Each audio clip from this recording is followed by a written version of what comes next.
რუსთავი თბილისის მაგისტრალი KfW-სთან თანამშრომლობა 2015-18 წლების რეგიონული პროგრამა და შეღავათები ინვესტორებს.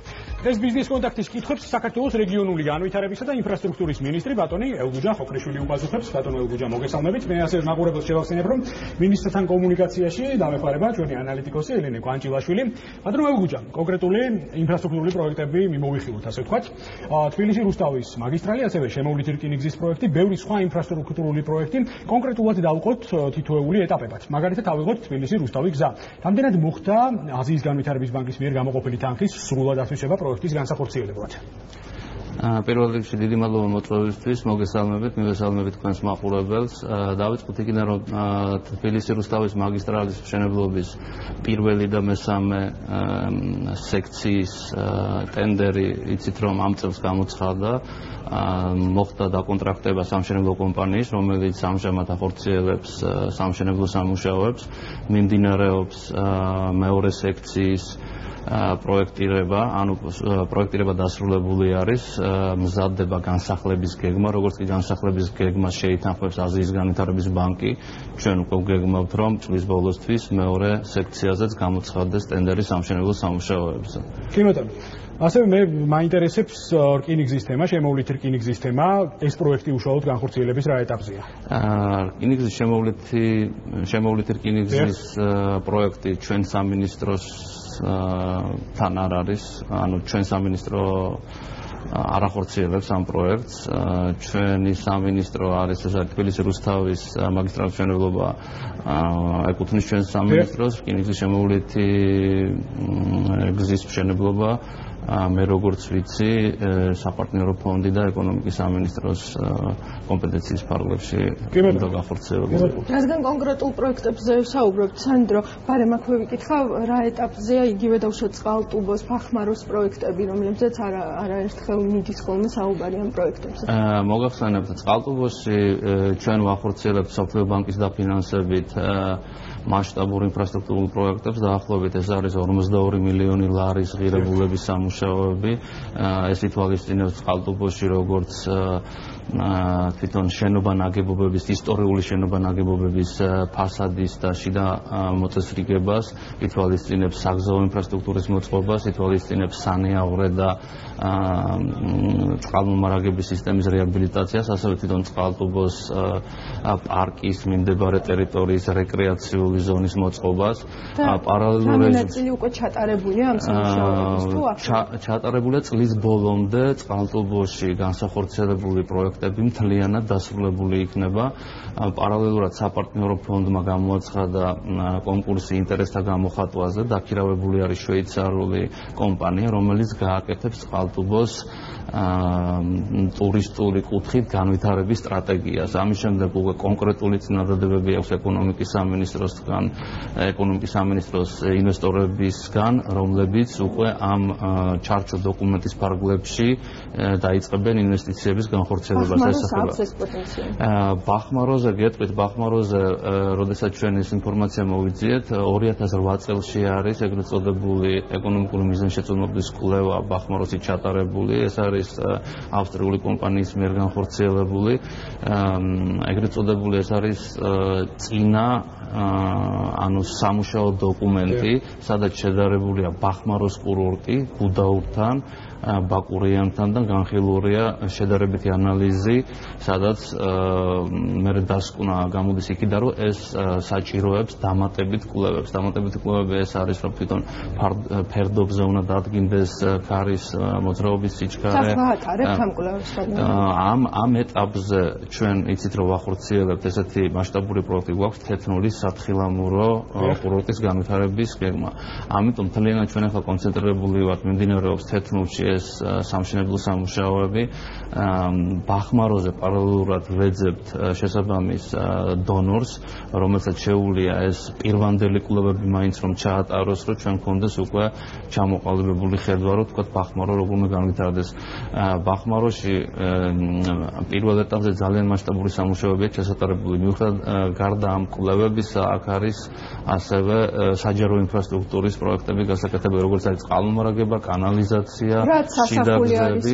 თქვენს გეგმებში მე რაც წარმოვადგინე ახლა 2015-2017 წლების დოკუმენტში აქაც მაგრამ ეს მინდა დავაზუსტო რომ ეს მოხდება ეტაპობრივად, ანუ ჩვენ ამ ეტაპზე თეთნულის პროექტი ხორციელდება, ანუ თეთნულის პროექტი ეს არის რომ მოწესრიგდება კანალიზაცია, წყალმომარაგების სისტემა, შიდაგზები, დამონტაჟდება ეს საბაგიროები და ამის შემდეგ პარალელურად გვექნება კონცეფტი რომ ინვესტორები მოვიზიდოთ რომ იქ სასტუმროების მშენებლობა განხორციელდეს. თქვენც არაერთხელ აღნიშნეთ ახლა ზუსტად ჩვენთან საუბარშიც დონორების დაფინანსების მნიშვნელობა და აქვე გკითხავთ, მაგრამ ბიუჯეტის შევსებასთან დაკავშირებულ პრობლემებზე როდესაც მიდის ხოლმე მსჯელობა უბრალოდ გეგმისგან ჩამორჩენასთან დაკავშირებით არის დიდი წილი მოდის სწორედ გრანტების ნაწილზე და ამ გრანტების დიდი წილით არის სწორედ გათვალისწინებული ინფრასტრუქტურული პროექტების დაფინანსება. დავაზუსტებ, გრანტების ნაწილი უფრო მცირე, ეს არის კრედიტი.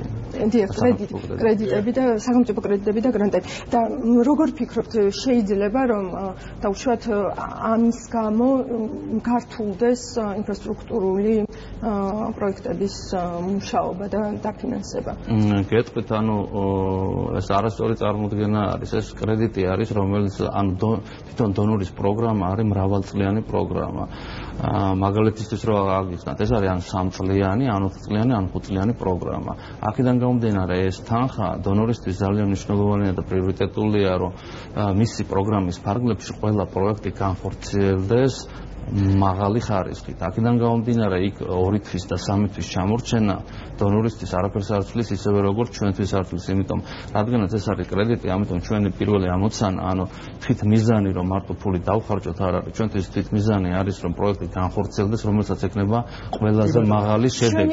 ამიტომ მორგებული უნდა გეგმა არ არის შესაძლებელი, ანუ აქ რომ გეგმასთან ჩამორჩენაზე ვსაუბრობ. გეტყვით როგორ არის, ანუ პირველი კვარტალის გეგმა იყო ოპტიმისტური, დაიგეგმა 80-90 სამუშაო დღეზე. 80-90 დღე უნდა იყოს სამუშაო დღეები. ანუ კლიმატური პირობები უნდა იყოს შესაბამისი, იმიტომ ინფრასტრუქტურული პროექტები საერთოდ შეზღუდვა, როცა ტემპერატურა არ არის შესაბამისი, როცა არის უხვი ნალექები. აქედან გამომდინარე, ჩვენ მეორე კვარტალში უკვე მთლიანად 90%-ით ამ გეგმასთან შესაბამისობაში მოვედით და პირველი 6 თვის მონაცემებით ჩვენ უპრეცედენტო 305 მილიონი ლარის ღირებულების სამუშაოები 305 მილიონი ლარის სამუშაოები განხორციელდა, რომელიც 2009 წლიდან დღემდე პირველი 6 თვის განმავლობაში ამ მოცულობის სამუშაოები არ განხორციელებულა. ანუ წინაწელთან პრობლემა თქვენ მოადგილემაც ახსენა ჩვენთან ეთერში სტუმრობისას და საკმაოდ საინტერესო კითხვის გაგრძელებას, ანუ სხვა მიმართულებით მოვახდენ ახლა ელენეს კითხვისას.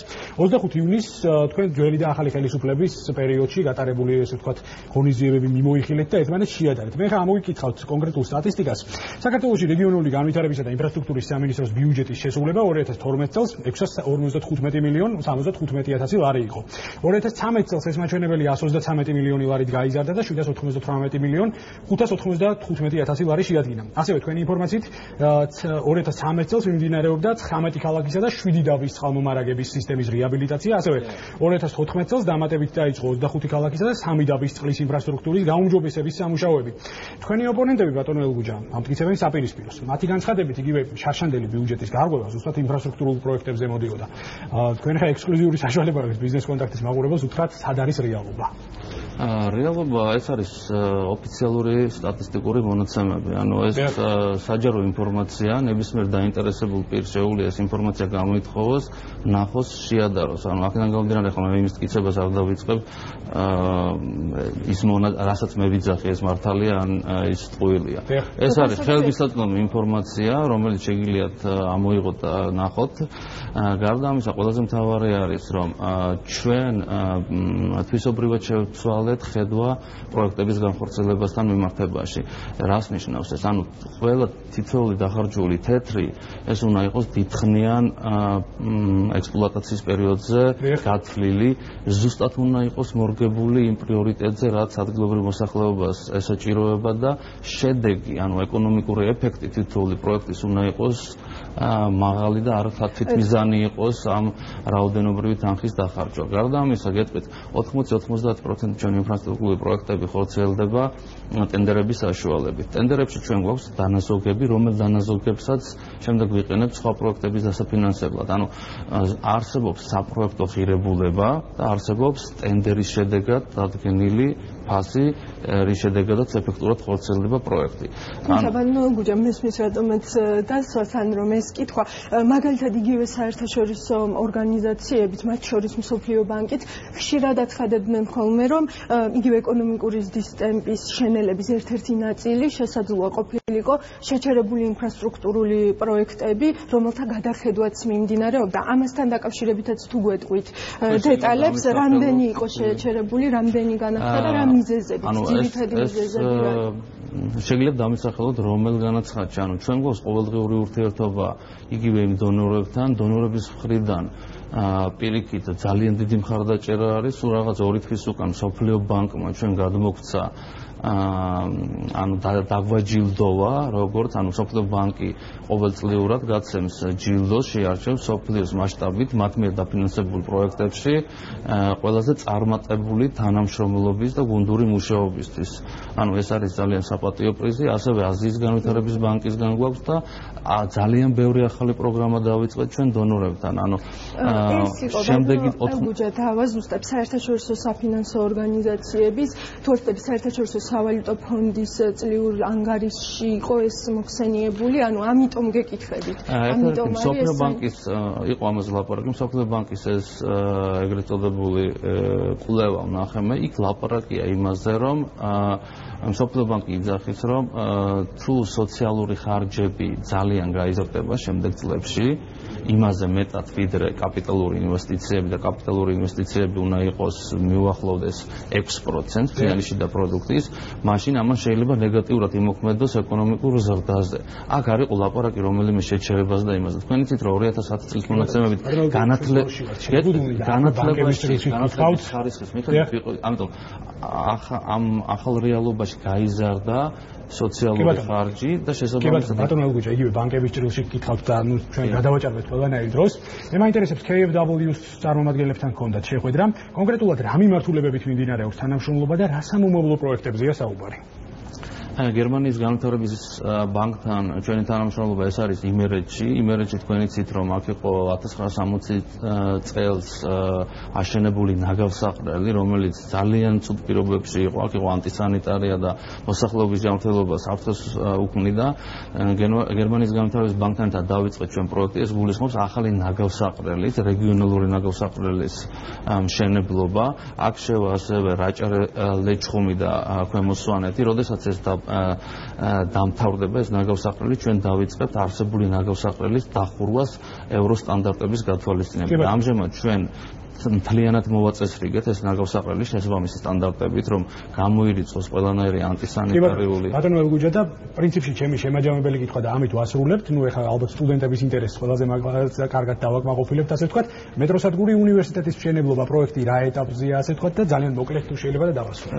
და ბარემ აქვე დავამატებ, მოხდება თუ არა ეს პროექტები იმ სამოქმედო სტრატეგიაში, რომელიც 1 აგვისტომდე უნდა წარადგინოს თქვენმა უწყებამაც, მათ შორის და მზად არის თუ არა ეს დოკუმენტი და რა ძირითადი კომპონენტები იქნება იქ. ტენდერი მიმდინარეობს აზიის განვითარების ბანკის შესყიდვების პროცედურების მიხედვით. ეს არის 60-დღიანი პერიოდი. დასრულდება დაახლოებით თუ არ ვცდები აგვისტოს ბოლოს. აგვისტოს ბოლომდე წარმოადგენენ დაინტერესებული კომპანიები სატენდერო წინადადებას, მერე მოხდება შეფასება, შევარჩევ გამარჯვებულ კომპანიას, გაფორმდება ხელშეკრულება და ამ წელში, ამ წლის ბოლოს ჩვენ ვიბედოვნებთ, რომ უკვე მოხდება ავანსის გადარიცხვა და სამშენებლო სამუშაოების პირველი ეტაპი, ანუ დასაწყისი ეტაპი, მობილიზაცია და ასე შემდეგ. რაც შეეხება თქვენ კითხვას სამოქმედო გეგმებს, სამოქმედო გეგმები თქვენ იცით რომ გვეხმარებიან აქ ეს არის გერმანიის ტექნიკური თანამშრომლობის სააგენტო, ეგრეთ წოდებული გაეროს მისია, მათ მიერ დაქირავებული ექსპერტები, სტრატეგიები მზად არის, ახლა შესაბამის სამოქმედო გეგმები იქნება და ამ სამოქმედო გეგმის მიხედვით ჩვენ მოვახდენთ ყველა ინფრასტრუქტურული პროექტების კოორდინაციას რეგიონებში, რომ იყოს ერთმანეთთან თავსებადობაში. ელენე, ვფიქრობ, ძალიან საინტერესო საუბარი გამოგვივიდა. მადლობა თქვენ ბატონო ელგუჯა, ბიზნეს კონტაქტი ყურადღებით ადევნებს თვალს ინფრასტრუქტურული პროექტების განვითარებას. მაყურებელს შევახსენებ ინფრასტრუქტურის და რეგიონალური განვითარების მინისტრი ბატონი ელგუჯა ხოკრიშვილი პასუხობდა ბიზნეს კონტაქტის კითხვებს.